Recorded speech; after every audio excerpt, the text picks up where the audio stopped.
medyo nasa dilemma yung mga mayors, no? Mhm. We've seen that some of the local chief executive canceled classes and they were being called out na wala namang directive ng PhilVox. Mhm.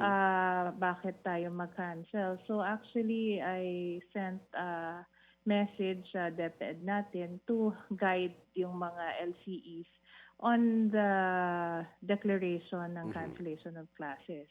Kasi, we're always for the safety of the students. Mhm.